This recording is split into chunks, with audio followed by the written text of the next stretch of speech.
Assalamualaikum warahmatullahi wabarakatuh. Saya Sri Wahyuni, calon guru penggerak angkatan 9 dari Kabupaten Mojokerto. Izinkan saya memaparkan aksi nyata saya modul 1.4 tentang budaya positif. Perkenalkan, beliau berdua adalah fasilitator dan pengajar praktik saya, yaitu Bu Sundari SPD dan Bu Karomah SPD. Berikut ini merupakan rancangan tindakan untuk aksi nyata saya. Yang pertama, latar belakang. Murid tidak suka peraturan karena selama ini jika mereka melakukan pelanggaran, maka akan mendapatkan hukuman dan cenderung akan mempermalukan dirinya. Tujuan aksi nyata saya yang pertama, menciptakan murid yang merdeka dan disiplin diri yang kuat. Yang kedua, menumbuhkan budaya positif di sekolah dengan meyakini nilai-nilai kebajikan universal. Tolak ukur keberhasilan aksi nyata saya adalah yang pertama, terbentuknya keyakinan kelas melalui kegiatan kesepakatan kelas yang dilakukan wali kelas dan siswa. Yang kedua, siswa mampu menerapkan dan menjalankan keyakinan kelas yang telah dibuat. Langkah-langkah tindakan yang akan saya lakukan adalah yang pertama, menghadap kepala sekolah untuk menjelaskan pentingnya penanaman budaya positif dan keyakinan kelas di sekolah. Yang kedua, mengumpulkan teman guru untuk melakukan Zoom meeting tentang pemahaman dan penerapan budaya disiplin positif. Dukungan yang saya butuhkan untuk membuat aksi nyata saya adalah yang pertama, dukungan dari kepala sekolah, rekan guru agar tindakan yang telah disusun dapat dilakukan secara lancar dan menyeluruh. Yang kedua, sarana dan prasarana untuk menumbuhkan budaya positif di sekolah. Yang ketiga, orang tua dalam melakukan budaya positif di rumah. Berikut ini merupakan kegiatan diseminasi melalui Zoom meeting bersama rekan guru mengenai pemahaman dan pengalaman penerapan budaya disiplin positif. Assalamualaikum warahmatullahi wabarakatuh. Waalaikumsalam. Waalaikumsalam warahmatullahi wabarakatuh. Waalaikumsalam warahmatullahi wabarakatuh. Terima kasih sudah hadir dalam room malam ini. Sudah hadir semua ya. Ya, ini ada teman kami yaitu Bu Sri Wahyuni akan menyebarkan pemahaman dan pengalaman penerapan budaya disiplin positif. Pada Ibu Yuni dipersilahkan.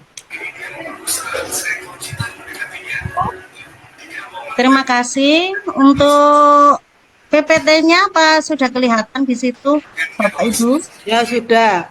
Ya. Terima kasih saya ucapkan untuk Ibu Moderator, Bu Widya Yuli Astuti, dan selamat datang untuk teman-teman semua. Bismillahirrahmanirrahim. Qala rabbi shrah li sadri wa yassir li amri wahlul 'uqdatam min lisani yafqahu qawli, amma ba'du. Pertama-tama marilah kita panjatkan puja dan puji syukur kehadirat Allah sehingga pada kesempatan kali ini kita dapat bertemu dengan daring dalam keadaan sehat walafiat. Tidak lupa sholawat serta salam tetap kita curahkan kepada junjungan kita Nabi besar Muhammad SAW, sebagaimana beliau telah memberikan tuntunan kepada kita semua dari jalan yang gelap gulita menuju jalan yang terang benderang, yakni dinil Islam. Tiba Anda. Terima kasih teman-teman atas kehadirannya. Di sini saya akan memaparkan aksi nyata modul 1.4 tentang penyebaran pemahaman dan pengalaman penerapan budaya disiplin positif. Jadi di mana modul itu ada modul 1 itu dalam submodul ada 1.1, 1.2, 1.3 dan 1.4, dan ini adalah aksi nyata penghujung dari modul 1 yaitu pemahaman dan pengalaman penerapan budaya disiplin positif. Nah, kami. Nah, selamat datang Bapak Guru hebat. Mari belajar bersama, berkolaborasi, saling mendukung demi mewujudkan disiplin positif di sekolah kita tercinta. Darahnya tendengan. Darahnya tendengan.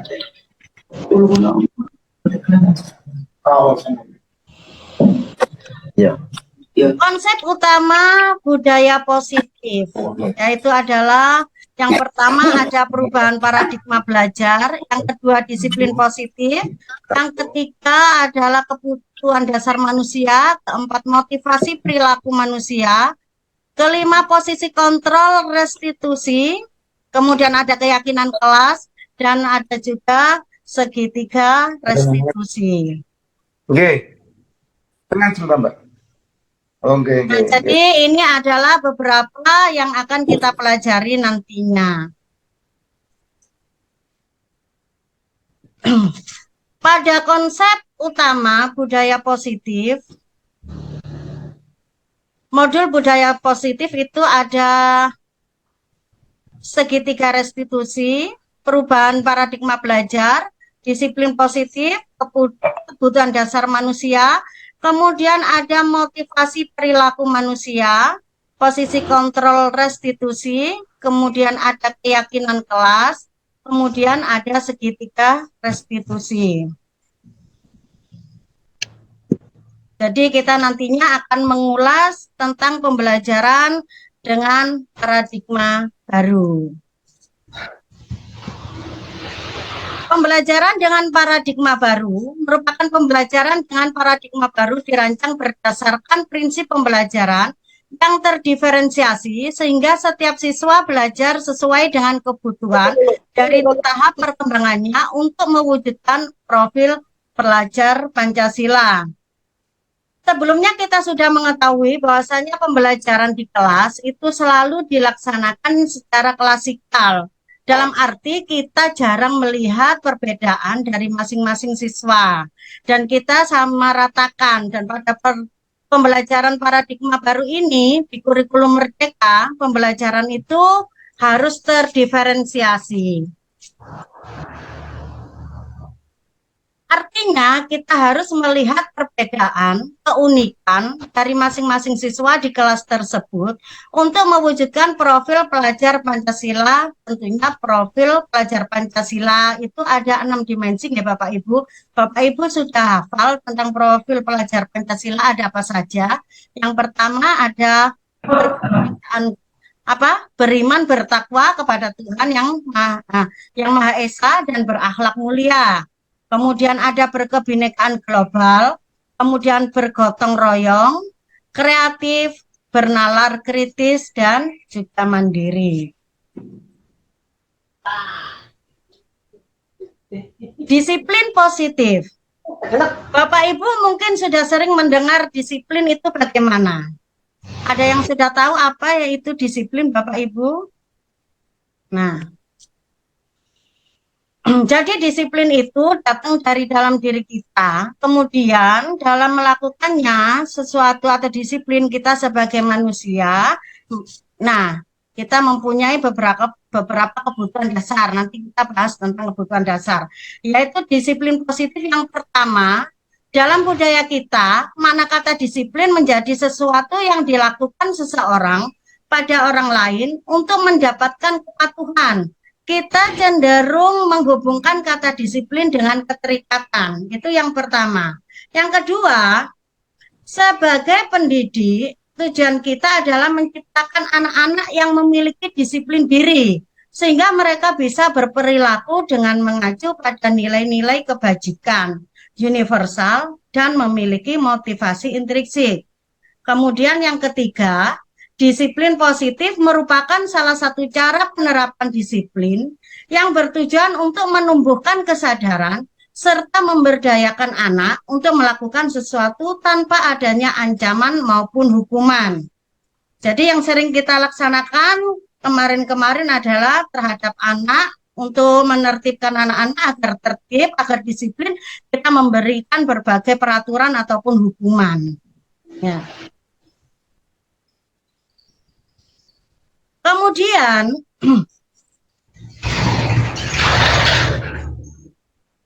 kebutuhan dasar manusia itu ada beberapa ya. Yang pertama ada bertahan hidup. Nah, dalam melakukan sesuatu ataupun disiplin, kita sebagai manusia mempunyai kebutuhan dasar. Kebutuhan dasar itu adalah bertahan hidup. Bertahan hidup kita membutuhkan makan, minum, kemudian tempat tinggal. Nah, itu semua merupakan kebutuhan dasar. Dan yang kedua adalah kasih sayang dan rasa terima kasih. Kasih sayang dan rasa terima kasih. Tuh. Nah, seperti murid kita di sekolahan, tentunya kita pernah ya ada anak ya, kemudian meluk-meluk kita. Nah, jadi siswa juga memerlukan kasih sayang dan juga rasa terima kasih. Kemudian selanjutnya ada penguasaan. Penguasaan kita sebagai manusia seringkali melihat anak yang berkuasa, menang sendiri. Itu kita melihat bahwa kebutuhan penguasaannya itu lebih tinggi. Nah, itu di sekolah itu sering terlihat seperti itu. Tidak hanya di sekolah, di lingkungan sekitar juga kita melihat tentunya ada di masyarakat orang yang sok berkuasa, mentang-mentang, merasa dirinya kuat, merasa dirinya punya potensi. Nah, itu. Nah, kemudian selanjutnya ada kebebasan. Ini diartikan siswa sebenarnya tidak ingin dihukum atas peraturan. Jadi tidak hanya siswa, kita juga sebagai orang dewasa itu tidak nyaman dengan adanya hukuman. Nah, siswa juga ingin bebas dan juga ingin merdeka.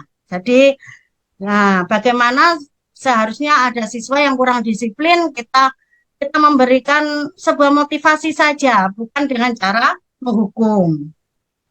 Kemudian selanjutnya ada kesenangan. Kesenangan ini berarti siswa ingin bersenang-senang. Nah, kalau kita memberi contoh tentang siswa ingin bersenang-senang yang bagaimana? Nah, dalam pembelajaran yang menyenangkan, kita harus peka terhadap siswa. Mereka juga butuh pembelajaran yang menyenangkan.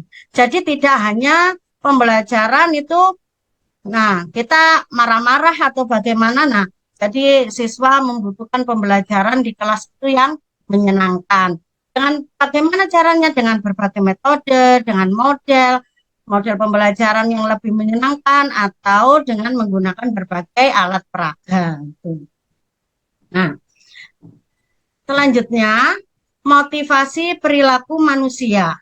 Motivasi merupakan dorongan yang timbul pada diri seseorang secara sadar atau tidak sadar untuk melakukan suatu tindakan dengan tujuan tertentu. Yang pertama, menghindari ketidaknyamanan dan hukuman. Biasanya, murid melakukan disiplin diri karena ia takut dihukum. Ini merupakan motivasi ekstrinsik. Kemudian, mendapatkan imbalan atau penghargaan dari orang lain. Nah, murid itu melakukan disiplin diri karena ia ingin mendapatkan imbalan. Ini merupakan motivasi ekstrinsik. Kemudian menghargai nilai-nilai kebajikan diri sendiri. Nah, itu contohnya murid melakukan disiplin diri karena sadar akan nilai kebajikan, karena sadar akan nilai kebajikan dirinya. Ini merupakan motivasi intrinsik.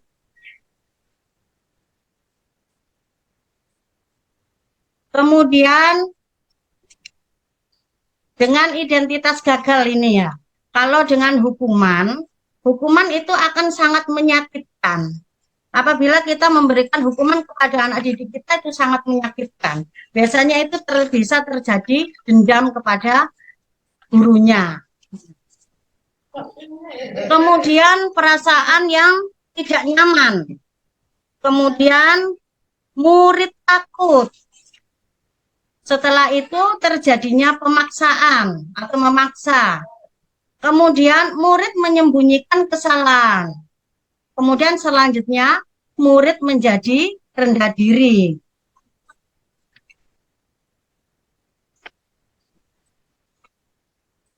Selanjutnya penghargaan. Penghargaan itu tidak selamanya penghargaan itu baik atau bagus. Yang pertama, penghargaan itu tidak efektif.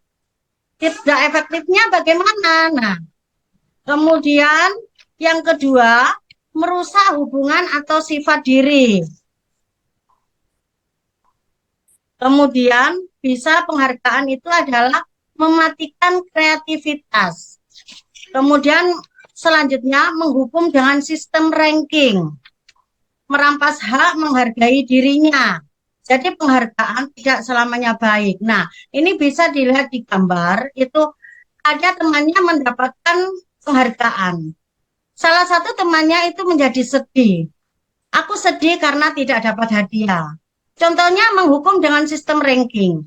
Ranking apabila anak yang ranking 1, ranking 2, ranking 3 itu akan bangga dengan dirinya sendiri. Saya tidak melakukan apa-apa tetapi saya bisa mendapatkan ranking, seolah-olah seperti itu. Jadi kemudian pada anak yang lainnya yang tidak mendapatkan ranking itu bisa menjadikan anak itu rendah diri atau kurang percaya diri.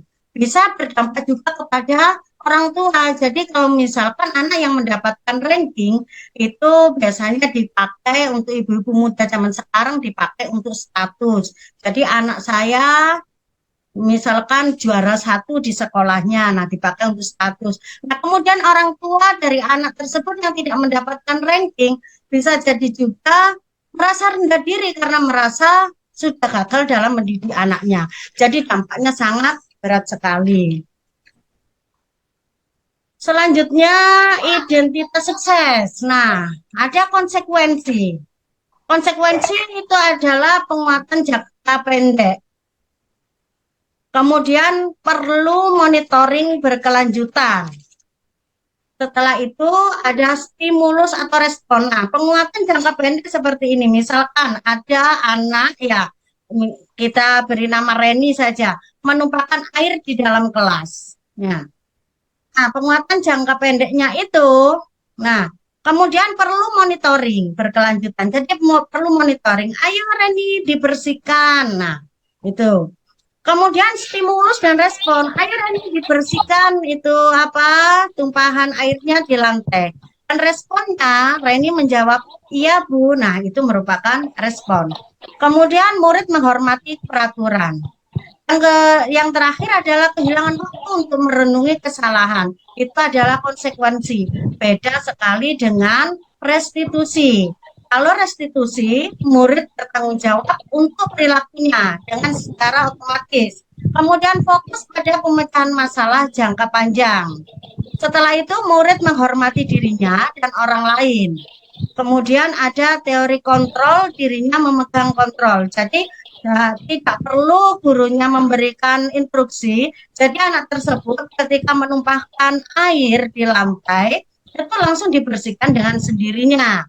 Kemudian murid bersemangat memperbaiki kesalahannya.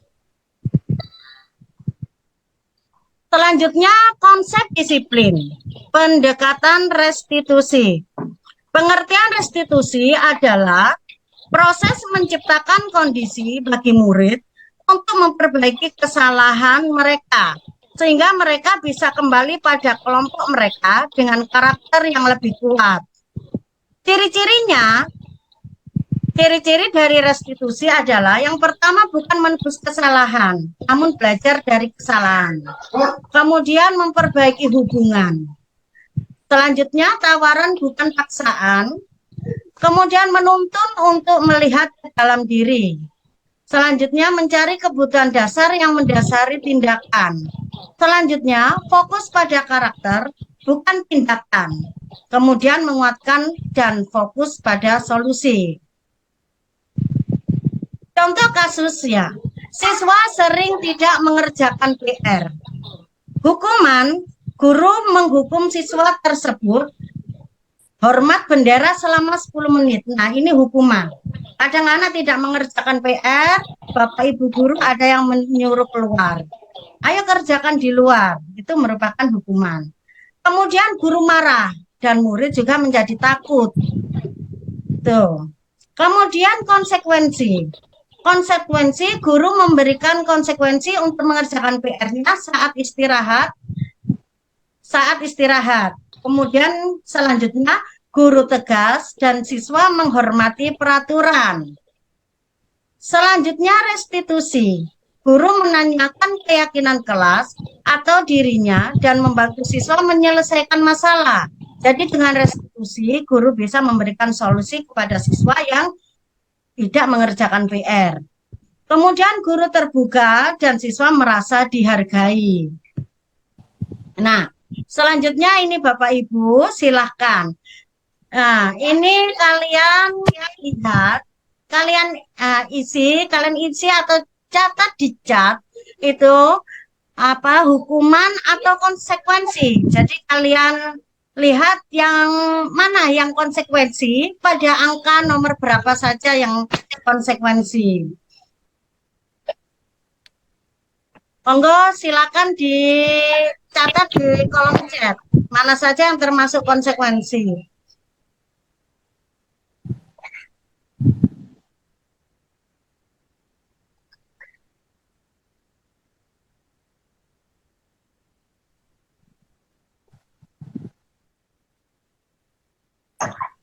Dibacakan, Bu. Oke. Dibacakan satu-satu, ini pakai HP. Jadi tidak terlihat. Oke.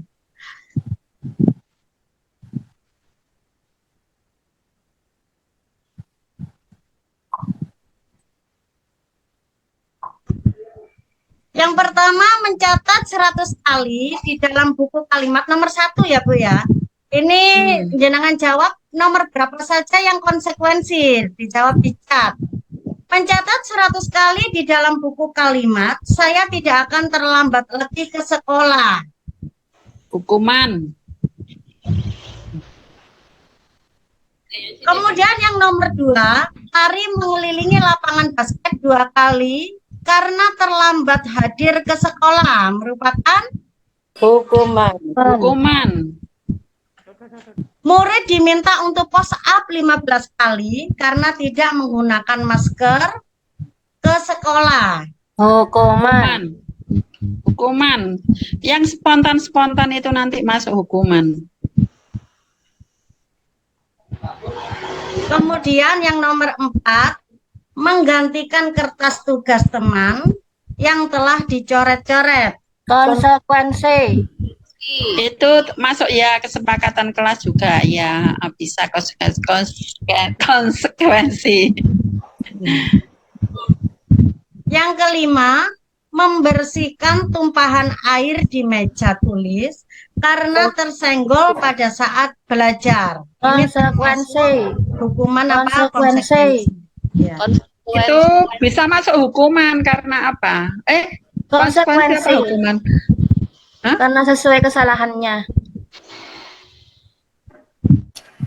Kemudian yang nomor 6, murid disuruh untuk mengenakan sepatu seharian di sekolah karena tidak mengenakan sepatu warna hitam. Hukuman. Murid disuruh untuk menggunakan. Murid disuruh untuk menggunakan sepatu seharian di sekolah karena tidak menggunakan sepatu warna hitam. Kemudian yang nomor 7, lari mengelilingi lapangan basket 2 kali karena terlambat 10 menit untuk pelajaran PJOK. Hukuman. Konsekuensi. Karena PJOK.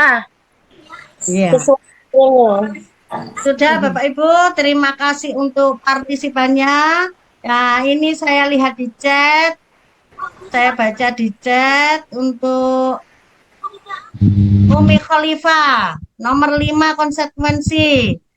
Bu Evi Nurjana, hukuman. Pak Dwi Kurniawan, konsekuensi 457. Kemudian Bu Evi, hukuman. Bu Siti Akhianuna ini itu 4, 5, dan 7 termasuk konsekuensi. Iya. Sekarang kita lihat bersama untuk jawabannya. Jadi untuk yang nomor 1 hukuman, nomor 2 hukuman, nomor 3 hukuman, dan nomor 4 konsekuensi, menggantikan kertas tugas teman yang telah dicoret-coret. karena dia sudah mempunyai inisiatif yang baik, itu adalah mengajukan kertas tugas teman, itu merupakan konsekuensi. Kemudian yang kelima, membersihkan tumpahan air di meja tulis karena tersenggol. Dia sudah mempunyai niatan yang baik, jadi membersihkan tumpahan air di meja tulis juga merupakan konsekuensi. Kemudian lari mengelilingi lapangan basket 2 kali karena terlambat 10 menit untuk pelajaran PJOK. Jadi itu bukan merupakan hukuman karena pada saat itu adalah pelajaran PJOK. Jadi dia mengelilingi lapangan basket 2 kali dengan lari karena terlambat 10 menit. Jadi istilahnya itu nutupi temannya yang ikut lari tadi. Ya, terima kasih. Next ya. Nah, sekarang kita menuju ke posisi kontrol restitusi kita. Kita sendiri sebagai guru. Mohon maaf, sebelum ke restitusi itu kita ambil kesimpulan terkait dengan konsekuensi sama hukuman. Bagaimana mempermudah untuk ini menentukan konsekuensi, dan ini merupakan hukuman. Begitu. Barangkali ada masukan dari teman-teman. Penjenengan jangan lanjut ke restitusi dulu. Jadi pemahamannya biar oke gitu. Oke, bisa. Untuk teman-teman monggo silakan buat kesimpulan di kolom chat. Silakan. Meskipun tidak di kolom chat, barangkali ada yang mau gitu loh Bu, biar teman-teman itu mendengar suaranya yang lain begitu. Oh iya, sebenarnya. Monggo silakan Bapak Ibu, mungkin ada yang berkomentar untuk ya di situ tadi kan ada Bu Evi, Bu kesimpulan dari gimana. Jadi tidak selalu chat aja. Saya Tentang hukuman, kemudian konsekuensi dan juga restitusi. Monggo Bapak Ibu mungkin ada, silakan raise hand. ya, Ya, Bu Endang, monggo Bu Endang. Endang sudah raise hand. moderatornya kok enggak. Oh iya, maaf ya, ada tamu bentar. Baik, teman-teman mungkin ada yang mau bertanya. Oh, Bu Endang, ya, monggo silakan Bu Endang. Ya, dari hasil pemaparan dari Bu Yuni, terima kasih banyak, kita sudah mendapatkan ilmu ya, terutama tentang disiplin positif yang ada di modul PMM ini. Menurut saya hukuman itu lebih cenderung guru yang menentukan dan tidak ada kesepakatan atau belum disampaikan atau terjadi secara sepihak. Yang disampaikan guru saja, dominannya guru yang berperan. Kalau konsekuensi para yang disampaikan guru itu kita mempunyai kesepakatan dengan anak didik kita beri kemudian mereka. Oh, kalau kita berbuat seperti ini nanti konsekuensinya seperti ini. Misalnya tadi menumpahkan di kertas temannya harus diganti, itu merupakan konsekuensi. Guru. Kalau hukum itu dominan guru yang membuat aturan. Kalau menurut saya seperti itu. Baik, terima kasih Bu Endang. Tepuk tangan untuk Bu Endang. Untuk selanjutnya, adakah yang raise hand lagi? Tadi Bu Kasana kalau nggak salah tadi ya. Nggak jadi ya Bu ya? Ya, terima kasih. Iya, baik Bu, silakan. Ini pendapat saja ya. Itu juga lupa ingat ini. Kalau hukuman itu lebih cenderung membuat anak itu supaya jerah niatnya dari si penghukum tadi, sehingga tidak sedikit bisa memberikan trauma ataupun sifatnya hanya kapok sementara atau bahkan balas dendam karena tidak terima. Karena di situ kan ditegaskan memang betul tadi dibuat oleh salah satu pihak saja yang menentukan aturan tadi tanpa ada sebuah musyawarah atas atas tindakan yang telah dilakukan tadi, perbuatan salah tadi. Sedangkan kalau konsekuensi itu lebih ke sebenarnya konsekuensi itu adalah juga bentuk hukuman sih, tapi konsekuensi ini lebih di si orang yang bersalah tadi itu diajak berbicara dulu. Kalau misalnya beban seperti ini, akibatnya bagaimana, kemudian nanti bagaimana penyelesaiannya. Misalnya tadi yang olahraga tadi ya, itu olahraga tadi itu karena dia terlambat, sedangkan dia sudah tidak ikut pemanasan. Kalau misalnya dilanjutkan langsung olahraga, kesepakatan kedua belah pihak gitu. Itu menurut saya. Terima kasih. Baik, terima kasih Bu Kasana, tepuk tangan untuk Bu Kasana. Tepuk tangan, tepuk tangan, tepuk tangan. Iya, harus dong kasih apa namanya Aplaus. Baik, berikutnya mungkin ada lagi atau mungkin cukup Bu, ini hanya 2 orang atau tambah lagi?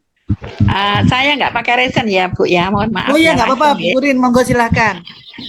Ya, mohon maaf sekali lagi, mohon maaf untuk mempermudah ya mengambil kesimpulan antara hukuman sama konsekuensi. Kalau menurut itu apa penjabarannya di situ, gampangannya gini. Kalau hukuman itu spontanitas, tidak ada kesepakatan yang tertulis atau yang tidak tertulis gitu. Kalau konsekuensi itu biasanya sudah diadakan kesepakatan. Hanya itu aja, garis besarnya seperti itu, sehingga orang-orang atau yang lain itu mudah untuk menentukan, oh ini hukuman, ini konsekuensi. Jadi yang spontanitas itu kebanyakan masuk hukuman seperti itu. Yang sudah ada kesepakatan, nah itu baru konsekuensi. Terima kasih, hanya itu yang bisa saya sampaikan. Izin dulu dia. Izin menambahkan. Baik, terima kasih Bu Kurin ya atas masukannya. Pak Dwi mungkin mau raise hand. Iya. Izin Ibu, terima kasih. Minta ngaku kayak Pak Dwi. Iya, Silakan Pak Dwi. Ya, kalau saya memahaminya hukuman itu tetap ada peraturan dulu, kemudian ada pelanggaran, dan sudah ada kesepakatan untuk terhadap akibat pelanggaran itu namanya hukuman. Baik itu dilakukan secara spontan atau tidak spontan, tapi tetap hukuman itu ditetapkan dulu. Seperti kalau di sekolah itu ada namanya tata tertib sekolah. Peraturan ditegakkan dulu. Ya, itu namanya hukuman. Kalau konsekuensi itu, kalau saya mendengarkan Bu Widya menyanyi itu, kalau kamu yang memulai maka kamu yang mengakhiri. Artinya kamu berbuat, kamu yang bertanggung jawab, itu namanya konsekuensi. Kalau tadi dikatakan menumpahkan air, maka kamu yang membersihkan. Kalau kamu merobek kertas temanmu, maka kamu harus menggantikan. Jadi bedanya di situ. Kalau hukuman itu pasti ada peraturan yang dibuat dulu, kemudian ada pelanggarannya, ada sanksinya, itu hukuman. Kemudian kalau konsekuensi, intinya paling gampang itu loh. Kau yang mulai, kau yang mengakhiri, katanya Bu Widya gitu. Terima kasih. Merdu sekali suaranya. Tepuk tangan, tepuk tangan, tepuk Mulai kau yang mengakhiri, wes. Nostalgia. Baik, terima kasih Pak Dwi ya. Mungkin ada teman yang lain mungkin. Sudah cukup? Ya, monggo. Monggo lanjut, nggih. Oke, sudah cukup semuanya ya. Saya lihatkan Oke. Ibu Yuni dilanjut. Saya ucapkan terima kasih untuk teman-teman semuanya yang sudah memahami tentang hukuman, konsekuensi maupun juga tentang restitusi. Nah, betul sekali apa yang diungkapkan teman-teman semua.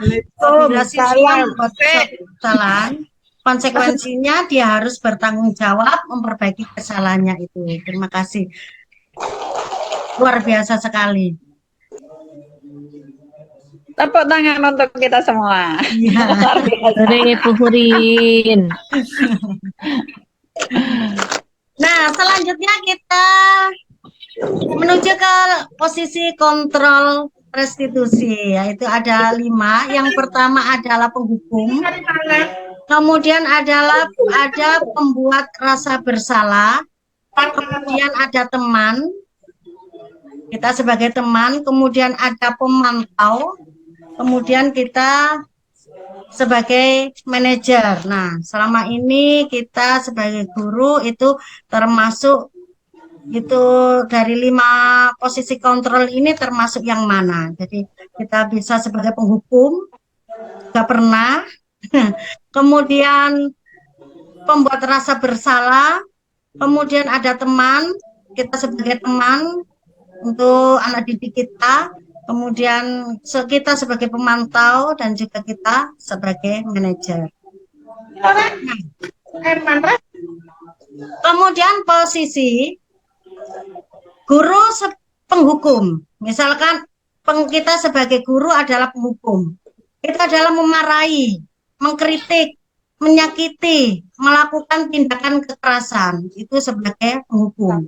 Kadang anak melakukan kesalahan sedikit kita marah, kita mengkritik, kemudian menyakiti, kemudian nah ada juga yang menyakiti, mungkin guru di sana-sana mungkin ya. Kemudian sebagai penghukum, nah kemudian membuat rasa bersalah, itu kita mendiamkan anak tersebut, kemudian menceramai dan membuat rasa bersalah. Kemudian nah itu adalah tindakannya. Kemudian yang ketiga sebagai teman adalah membuat pemakluman. Kemudian yang keempat adalah sebagai pengontrol, adalah memantau dan mencatat. Kalau sebagai manajer, bertanya dan membuat kesepakatan.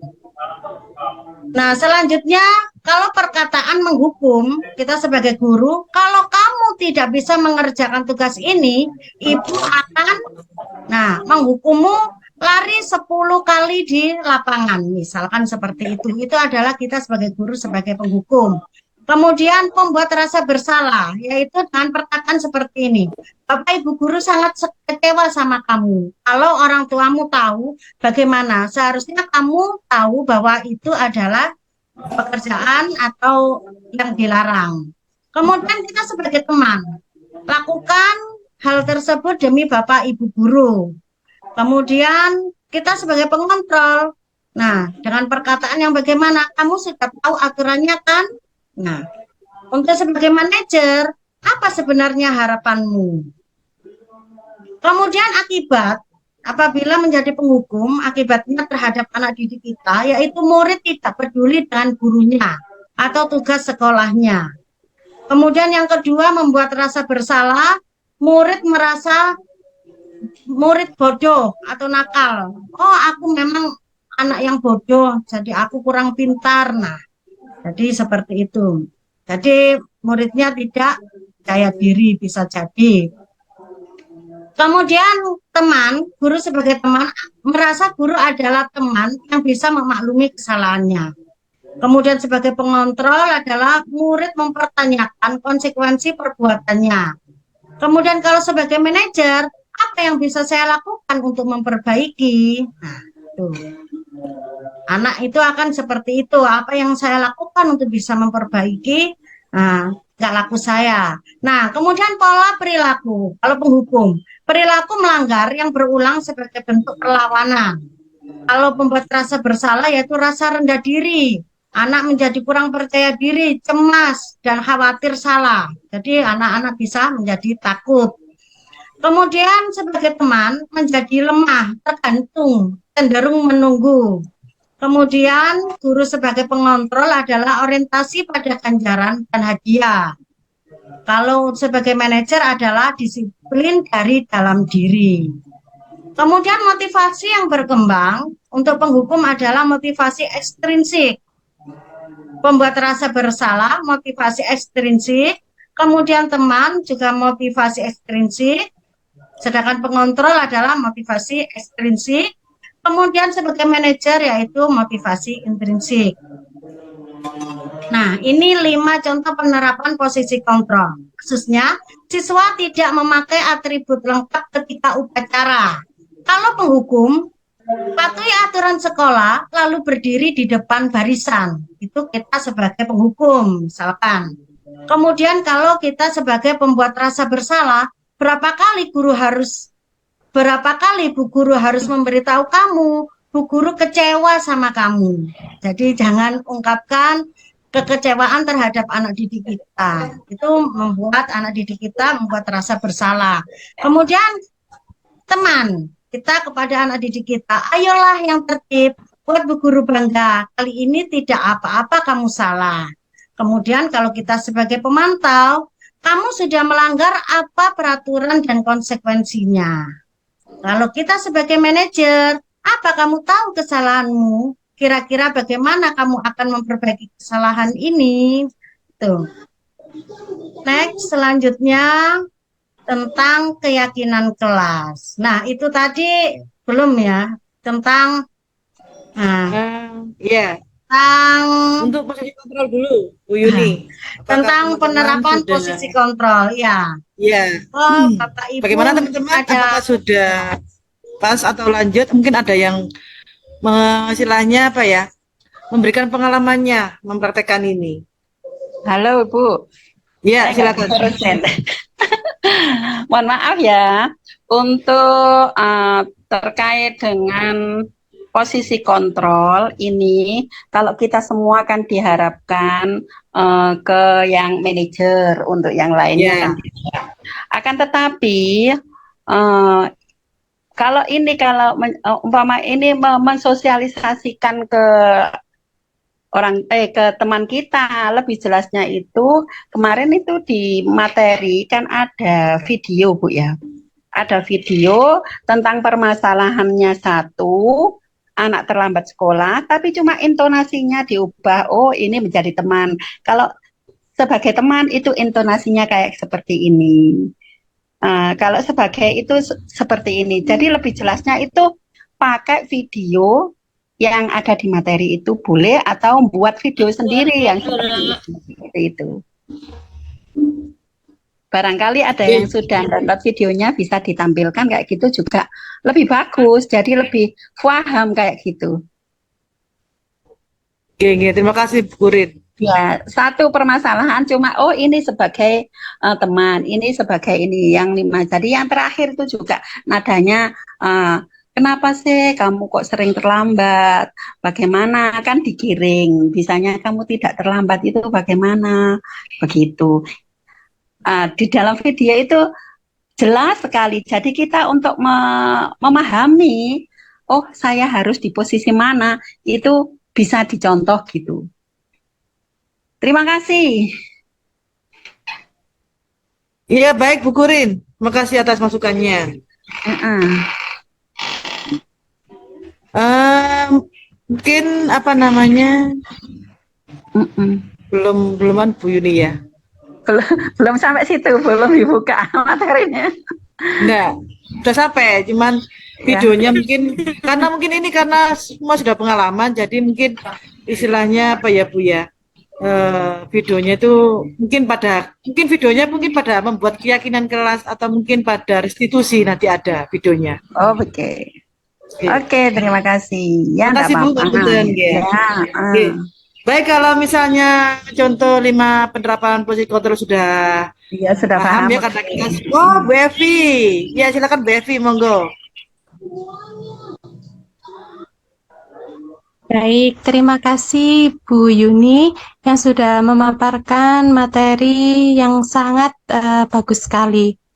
Menurut saya, dari beberapa kalimat ini kita sudah bisa membedakan bagaimana menjadi posisi penghukum, pembuat rasa bersalah, teman, pemantau, dan manajer. Selama ini saya masih dalam posisi pembuat rasa bersalah dan pemantau. Jadi biasanya itu saya gini, gimana sih Rek, nanti lah Bu Evi dimarahi sama kepala sekolah gitu. Melalui sosialisasi yang disampaikan oleh Bu Yuni ini, akhirnya saya bertekad mulai hari ini insya Allah saya berikhtiar berada pada posisi control manager seperti itu. Terima kasih Bu Yuni. Sama-sama Bu Evi. Bagaimana Bapak Ibu? Sudah kita lanjut ya? Alhamdulillah, terima kasih. Lanjut. Baik, terima kasih Bu Evi ya. Silakan Bu Yuni lanjut ke keyakinan kelas. Kita lanjut ke keyakinan kelas. Untuk keyakinan kelas merupakan keyakinan kelas atau kesepakatan kelas merupakan aturan atau norma yang dibuat oleh guru dan siswa bersama-sama untuk menciptakan lingkungan belajar yang kondusif. Nah, untuk keyakinan kelas, mengapa keyakinan kelas? Mengapa tidak peraturan kelas saja? Nah, ini ada beberapa pertanyaan pemantik, Bapak Ibu. Pertanyaan pertama, mengapa kita memiliki peraturan tentang penggunaan helm pada saat mengendarai kendaraan roda 2 sepeda motor? Nah, bisa Bapak Ibu raise hand atau juga tulis di kolom chat untuk pertanyaan tersebut. Silakan Bapak Ibu menulis di kolom chat aja ya Bu Yuni ya. Oh, mau beda mau raise hand, boleh. 1, 2 lah untuk Terima raise hand-nya. kasih. Silakan Bendang. Ya, terima kasih Bu Widya sudah dipersilakan untuk menanggapi. Mengapa kita memiliki peraturan penggunaan helm pada saat kendaraan roda 2? Karena kita sadar dengan peraturan bahwasanya helm untuk melindungi diri sendiri ketika berkendaraan, seperti itu. Betul. Terima kasih Bu Endang. Betul sekali. Nah, melindungi diri sendiri itu merupakan kesadaran diri kita bahwasanya untuk memakai helm adalah merupakan keselamatan kepada diri kita sendiri. Itu bukan merupakan kita tidak harus takut sama peraturan, tetapi kita mempunyai kesadaran pada diri sendiri bahwa melalui memakai helm merupakan keselamatan dan melindungi diri kita sendiri. Betul sekali Bu Endang, terima kasih. Jawaban yang sangat luar biasa.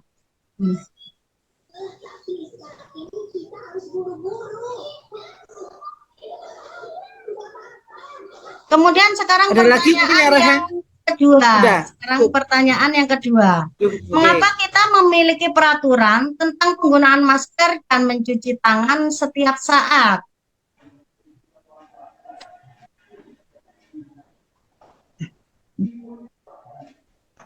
Monggo silakan yang mau raise hand, 1 aja ya cukup ya. Atau mungkin silahkan ditulis di kolom chatnya boleh.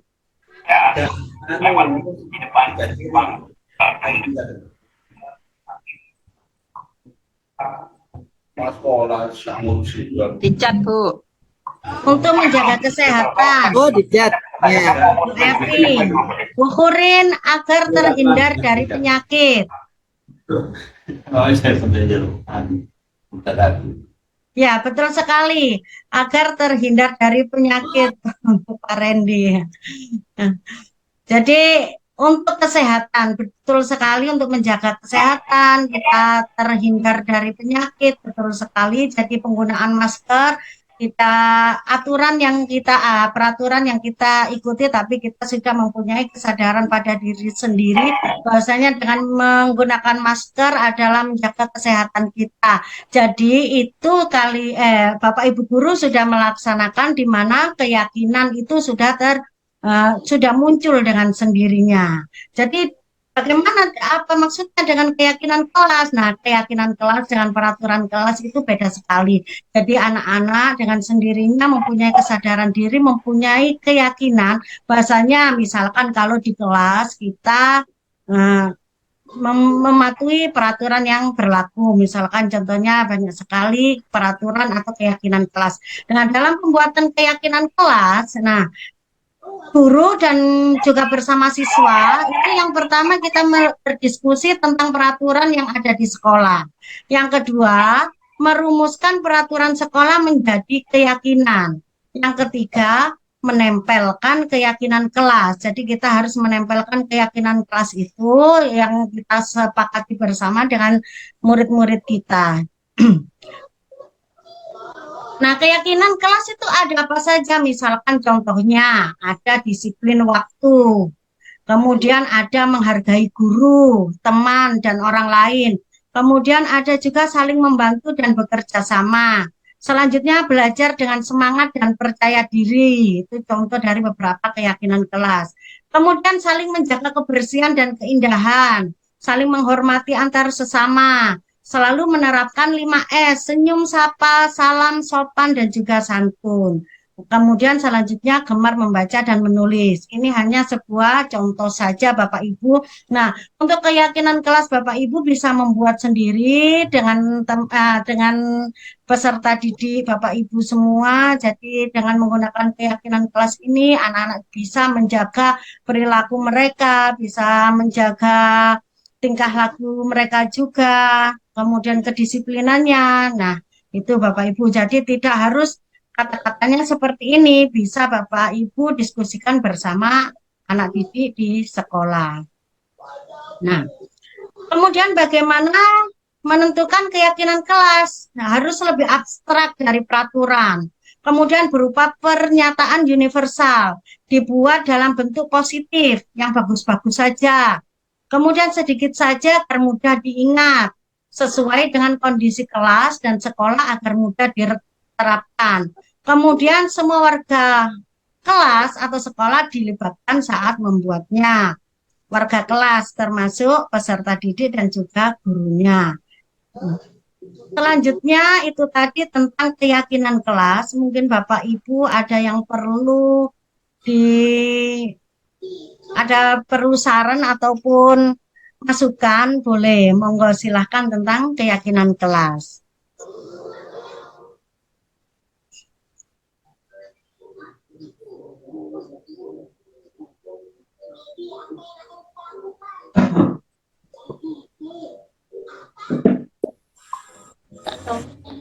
Baik, untuk pembentukan keyakinan kelas, mungkin ada yang, oh ya silakan Bu Endang, monggo silakan. Terima kasih Bu Widya. Sekedar menambah atau sebuah pernyataan saja dari pemaparan Bu Yuni ya. Untuk keyakinan kelas itu menurut saya itu cenderung seperti ini.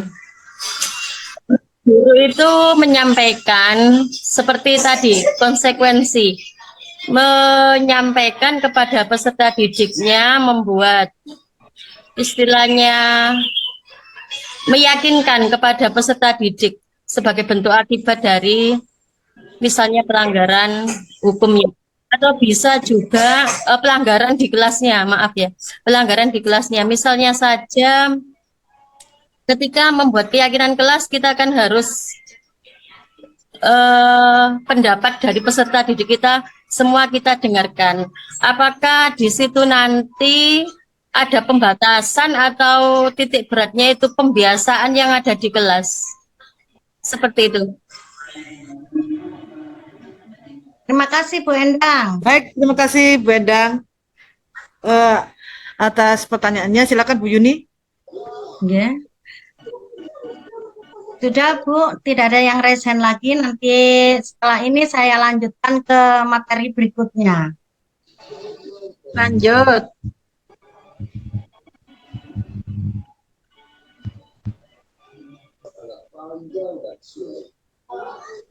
Pengertian segitiga restitusi.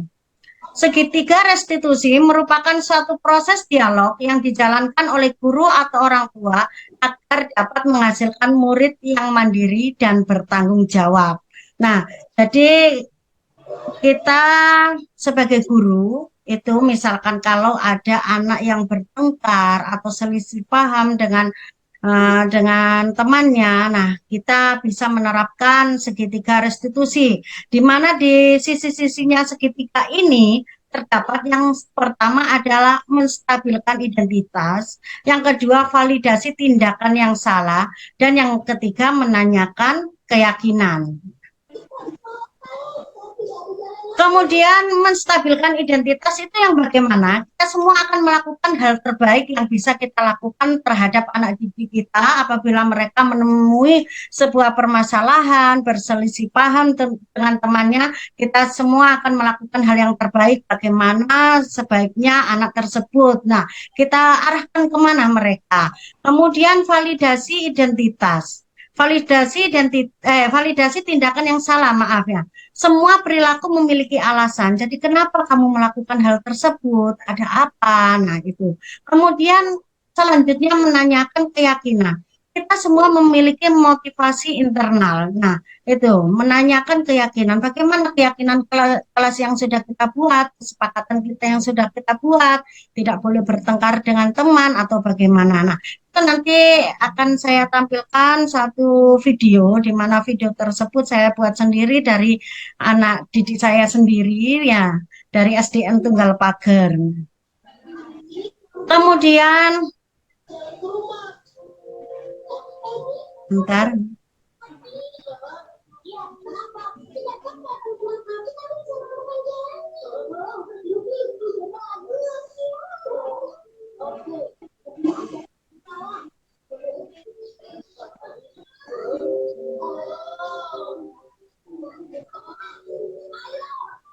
Berikut Bapak Ibu sudah kelihatan untuk videonya?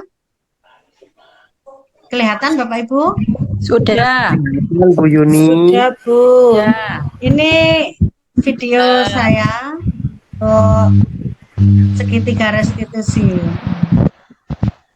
Skenario kesulitan.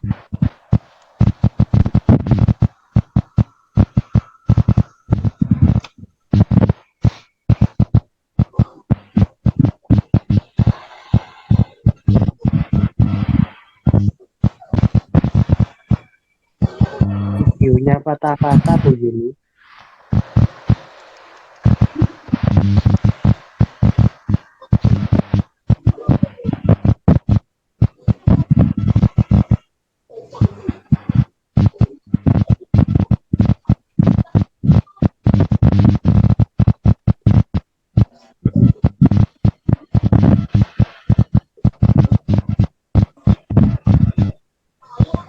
Suaranya kok nggak ada ya Bu Yuni ya? Suaranya nggak ada Bu Yuni. Oh, Videonya patah-patah. Diterpa angin. di sini lancar, Pak. Lancar. Pakai tadi tidak ada guys. suara. Tidak ada suara. Pakai tani kurang ini. Adik. Untuk di sini videonya lancar sih. Videonya lancar, cuman suaranya ya. Suaranya yang hilang.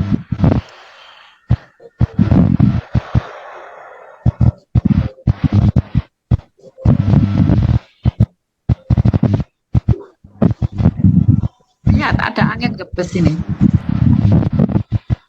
Terdengar.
Nah, itu tadi Bapak Ibu tentang video penerapan segitiga restitusi. Mungkin ada yang perlu disampaikan atau saran dari Bapak Ibu, monggo silahkan. Baik Bapak Ibu, mungkin Bu Yuni karena ini videonya itu tidak ada suaranya, jadi teman-teman itu mungkin tidak bisa mendengarkan atau mengamati apa yang dilakukan guru ketika melakukan restitusi atau kalimat-kalimat apa yang diucapkan guru. Jadi mungkin bisa ditampilkan video lain yang utuh mungkin. Iya, belum ada Bu Widya yang itu. Iya, tadi nggak dengar tapi. Ya enggak apa-apa. Dari mungkin bahasa tubuh ya. Dari bahasa tubuh Bu Yuni. mungkin teman-teman. Oh iya, Nah, buka sana silakan. Buka sana. Iya, mau tanya sebentar. Yang saya kira ini untuk restitusi itu berarti kan ada pelanggaran disiplin positifnya ya. Itu tadi itu pelanggaran disiplin positifnya apa ya? Yang sekiranya nanti bisa distabilkan. Kan ada tahap 1 itu menstabilkan identitas itu ya. Yang saya paham ini diadakan segitiga restitusi itu karena atas sebuah pelanggaran disiplin yang telah dilakukan. Terus anak-anak itu digali kenapa kok melakukan hal itu, kemudian baru dihubungkan dengan keyakinan yang telah dimilikinya begitu. Kalau yang tadi seperti yang bertengkar itu apakah tidak masuk nanti di coaching ya? Sebenarnya sama untuk Bu Uswatun tadi ya, Uswatun Hasanah, Bu Uswatun ya. Itu sebenarnya untuk berkelahi itu juga melanggar dari disiplin positif kita. Jadi dari disiplin positif ya, dari melanggar tersebut kemudian kita validasi tindakannya. Nah, seperti itu.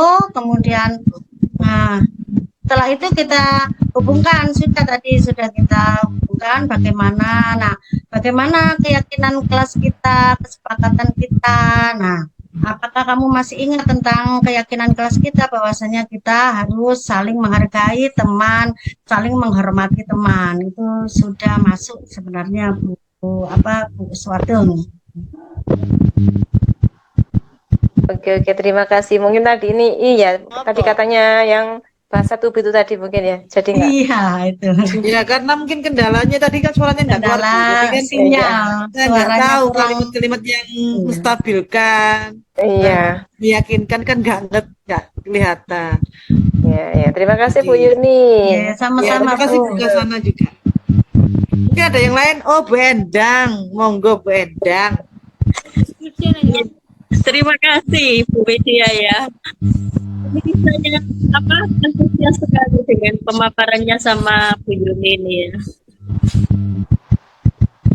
Untuk restitusi itu adalah ketika murid kita melakukan kesalahan, mereka punya inisiatif atau tanggung jawab untuk memperbaikinya sendiri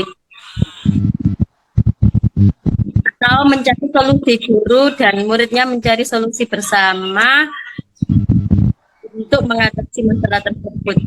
Terus jadi pertanyaan atau fenomena di lapangan itu bagaimana Bu Yuni jika peserta didik kita itu dengan frekuensi yang sama, terus dengan anak yang sama pula sering melakukan hal itu. Bagaimana supaya efektif, tidak mengulangi lagi seperti itu Bu Yuni.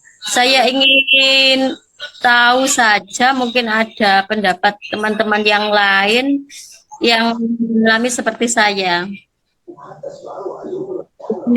Baik, terima kasih Bu Endang atas pertanyaannya atau pengalamannya. Monggo yang berbagi atas kasusnya Bu Endang, silahkan, atau Bu narasumber sendiri atau yang menjawabnya. Gurin mau? Ya, saya Oh iya, silakan Bu Gurin. Ya. Ini restitusi itu yang pertama kan dicari identifikasinya dulu ya. Ini yang sering dilakukan untuk siswa kami kemarin itu Kalau di dalam kelas itu sering tidur begitu. Sering tidur, pagi sudah tidur, itu sering tidak satu dua kali. Akhirnya saya tanya, digali permasalahannya apa bisa, kalau semua orang kan bisa melakukan kesalahan tidur malam, atau kan dia cerita saya itu tidur malam Bu, permainan HP terus gitu, sehingga bangunnya itu kesiangan, terus kalau di sekolah itu ngantuk karena kurang tidur. Terus kita nengaraniku, kita maksudnya kita kasih masukan bagaimana kalau supaya sampean itu tidurnya malam-malam tidak bermain HP. Terus dia kan jawab seperti ini, saya akan tidak bermain HP Bu, nanti jam 9 sudah saya letakkan terus tidur, sehingga besok kalau di sekolah tidak ngantuk. Jadi untuk permasalahan itu dimunculkan anak-anak sendiri yang mencari solusinya. Seperti itu menurut pemahaman saya. Cuma guru itu hanya menggiring, mengarahkan seperti itu. Itu menurut pemahaman saya. Terima kasih, Sun. Baik, terima kasih Bu Purin atas pengalamannya. Ya, mungkin teman-teman lain mungkin ada yang sharing juga pengalamannya tentang restitusi ini. Udah mencoba di sekolahnya masing-masing. Bisa diulang tadi pertanyaannya untuk Bu Endang tadi? Saya Bu Endang, mau Bu Endang diulang lagi pertanyaannya. Iya. Kita melakukan restitusi terhadap peserta didik kita. Dari pernyataan Bu Purin tadi ya, kita gali permasalahan kita, terus menggiring peserta didik kita untuk menemukan solusi sendiri. Nah, pertanyaan saya itu apabila itu berulang kali kepada peserta didik kita dengan peserta didik yang sama, untuk efektifnya itu seperti apa solusinya? Biar tidak. Iya, oh begitu. Iya. Sebentar.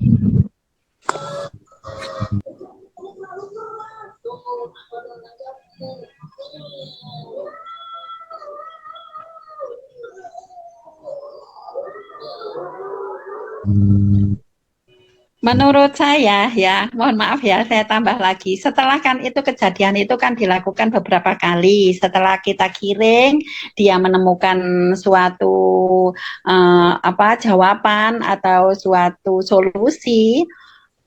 Terus kita tekankan ya, semua orang kan melakukan kesalahan, tapi kalau berubah menjadi baik bagaimana, kan gitu. Anaknya sudah tahu jawabannya, jadi ditekankan lagi, kalau sudah tahu jawabannya, kamu harus melakukan yang bagaimana. Nah, dia dengan sadar dengan sendirinya begitu.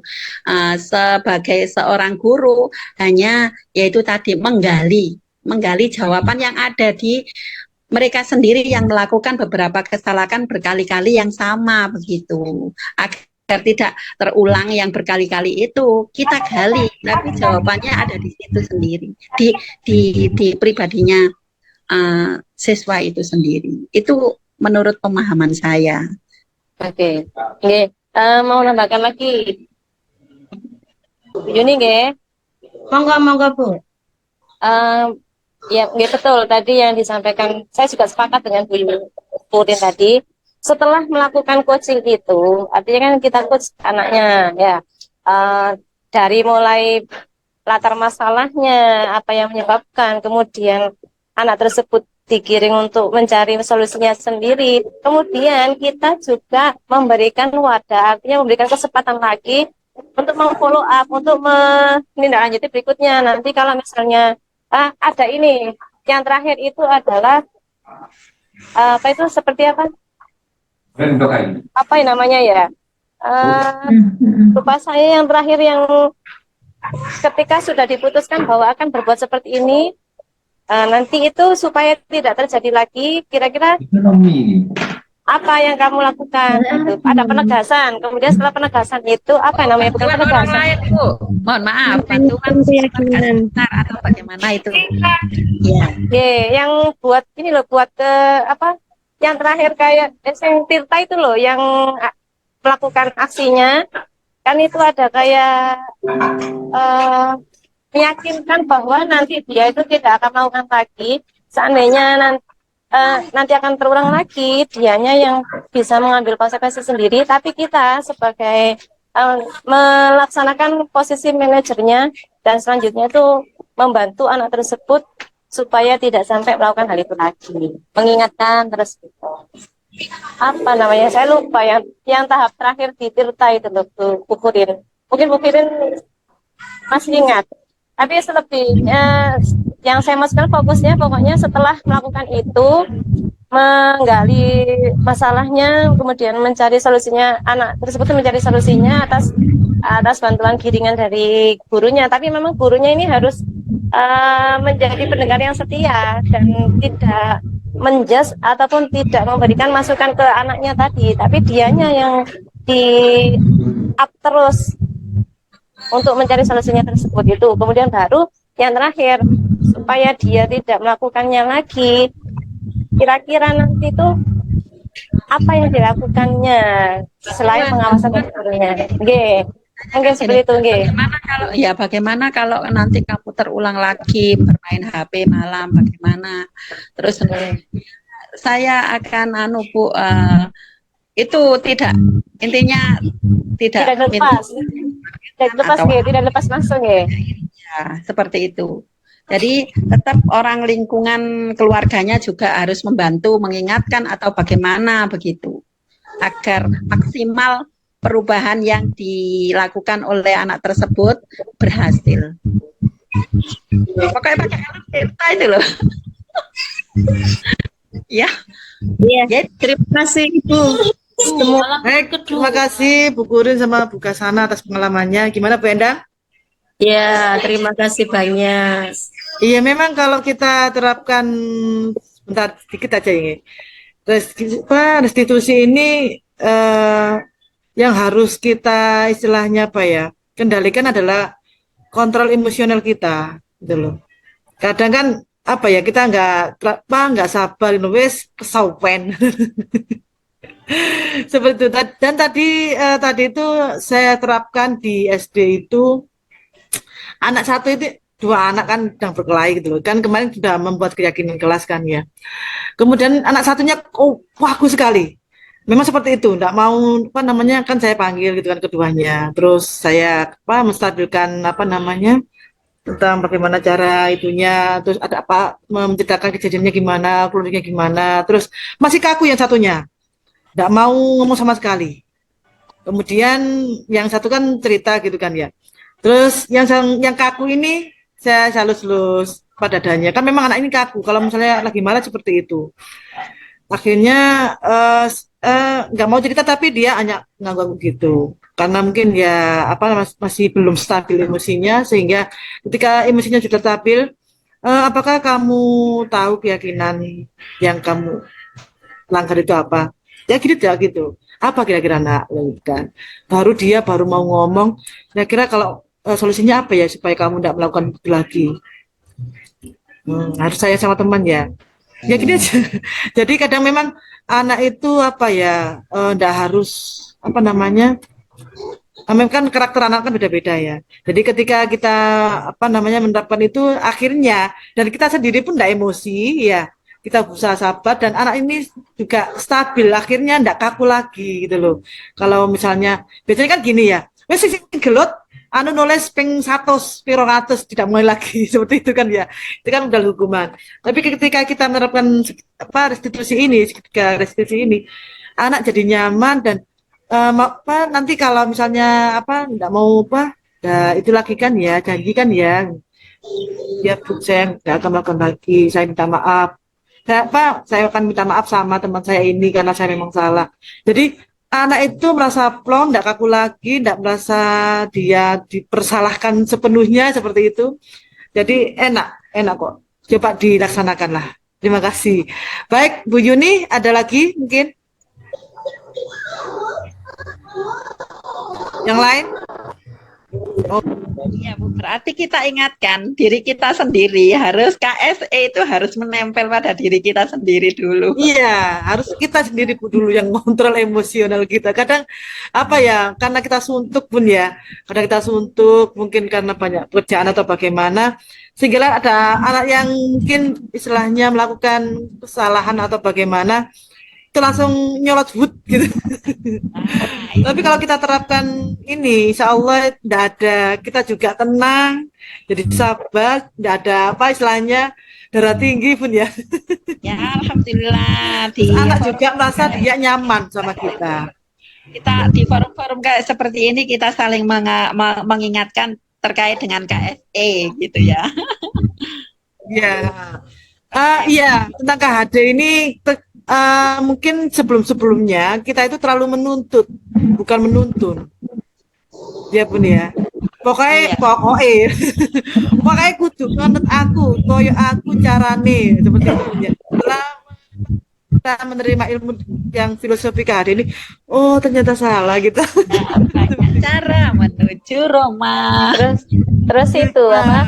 Gurunya itu biasanya namanya nggak merdeka telaten. ya Bun ya. Jadi harus memberi kebebasan pada anak berekspresi dalam Iya. menyampaikan jawaban kan berdiferensiasi ya. Boleh kita kalau anak itu memang senengannya secara desain ya silahkan enggak apa-apa kan seperti itu Bun ya. Tapi selama ini ya sebelum ini kan kita sebelum diferensiasi ya. Kita kan harus ini modelnya kudu ngene. Kita selalu menuntut pada anak, ternyata salah. Tapi ketika kita menerapkan menuntun, itu juga enak loh Bun ya. Jadi kita kan menggali terus apa ide-ide gagasan dari mereka sendiri dan selalu memberi moto pada siswa bahwa jangan bilang tidak bisa sebelum mencoba. Salah enggak apa-apa, namanya juga belajar. Jadi anak itu aktif gitu loh di kelasnya masing-masing. Gitu ya. Mungkin ada pengalaman lain mungkin teman-teman silahkan atau cukup Bu Yuni? Monggo dilanjut, tidak apa-apa Bu. Iya. Mungkin ada yang lainnya. Ya sudah menerapkan. Karena memang selama ini tuh ya bukan ya hampir semua guru itu menuntut anak itu kudu karepku, koyo ngene kamu kudu mel aku. Gamel aku salah. Seperti itu. Tapi kalau misalnya kita sudah mempelajari dan praktek tentang filosofi Ki Hajar Dewantara, enak kok. Jadi jangan tidak terlalu anak itu senang gitu loh, terlalu menantikan kita. Karena apa? Kita memberi kebebasan pada mereka dalam hal apapun, yang penting positif. Mungkin ada yang raise hand pengalamannya.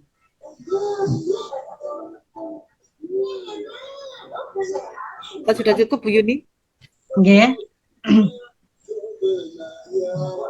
Nah, untuk pengalaman masing-masing, monggo Bapak Ibu nanti bisa kirim pengalamannya, berbagi cerita melalui Padlet di bawah ini. Saya kirim lewat link komentar Bapak Ibu, nanti bisa di copy paste juga, dimasukkan di WA atau bagaimana. Nanti Bapak Ibu bisa mengirim berbagai pengalaman tentang anak didik kita dengan penerapan segitiga restitusi.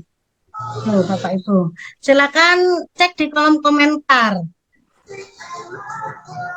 Mengajar dengan lebih manusiawi untuk Bapak Muhammad Asrofil. Segitiga restitusi salah satu solusi dalam penyelesaian masalah anak, terutama dalam hal pelanggaran.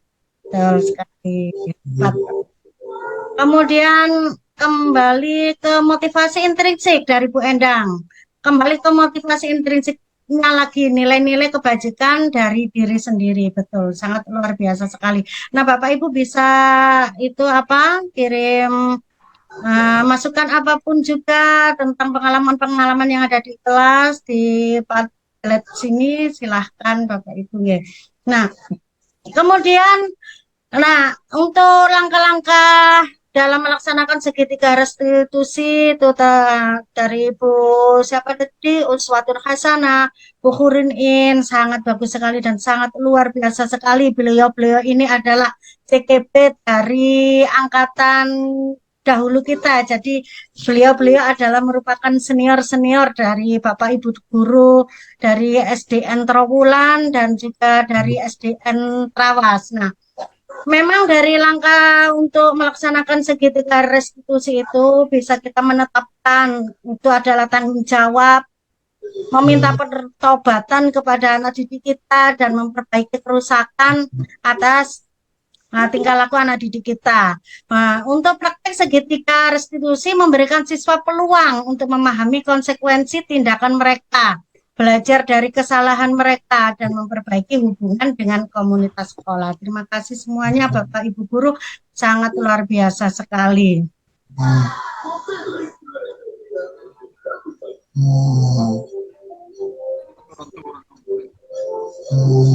Nah, untuk dalam penerapan disiplin positif, hendaknya guru memiliki standar kepribadian profesional dan sosial yang baik, di mana guru mampu berefleksi pada posisi kontrolnya saat ini, bagaimana perjalanan dirinya sebagai seorang among ataupun posisi manajer yang menuntun murid-murid menjadi insan yang mandiri, merdeka, dan bertanggung jawab. Itu dari standar nasional pendidikan.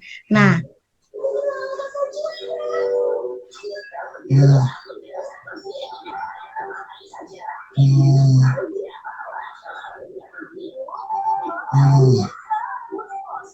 terima kasih Bapak Ibu Guru atas waktunya. Semoga sesi belajar kita hari ini membawa manfaat di dunia maupun di akhirat, sehingga dapat mewujudkan pelajar yang berkarakter profil pelajar Pancasila. Terima kasih atas kehadiran semua dan jangan lupa untuk Padletnya tetap diisi. Nah, itu tadi sudah selesai Bu Widya. Terima kasih banyak atas kehadiran teman-teman juga. Saya akhiri. Wassalamualaikum warahmatullahi wabarakatuh. Waalaikumsalam warahmatullahi wabarakatuh. Teman-teman coba buka kameranya dong, kita foto bersama. Kita foto-foto bersama. Biasanya kalau pertemuan seperti ini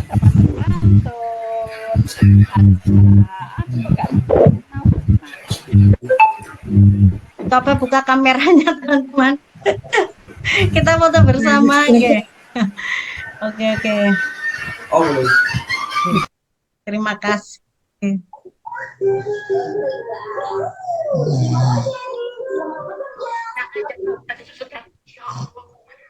Maaf ya tadi terpental. Silakan ditutup Bu Widya, selesai Bu Widya.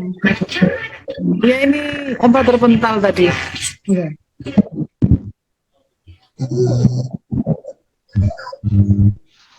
Gimana Bu Yuni? Sudah, jangan tutup, sudah selesai Bu Widya. Sudah. Maaf ya tadi terpental. Baik Bapak Ibu semuanya, terima kasih atas kehadiran Bapak Ibu pada malam hari ini. Semoga apa yang disampaikan oleh Bu Yuni bermanfaat bagi kita semua. Amin. Terima kasih. Mungkin apa istilahnya dari saya sendiri ada kata-kata atau yang gurauan yang kurang berkenan di hati Bapak Ibu semuanya. Saya mohon maaf yang sebesar-besarnya. Sama-sama. Sama-sama Bu Widya. Ya. Semua. Saya akhiri. Assalamualaikum warahmatullahi wabarakatuh. Waalaikumsalam warahmatullahi wabarakatuh. Terima kasih semuanya. Bapak Ibu sudah tak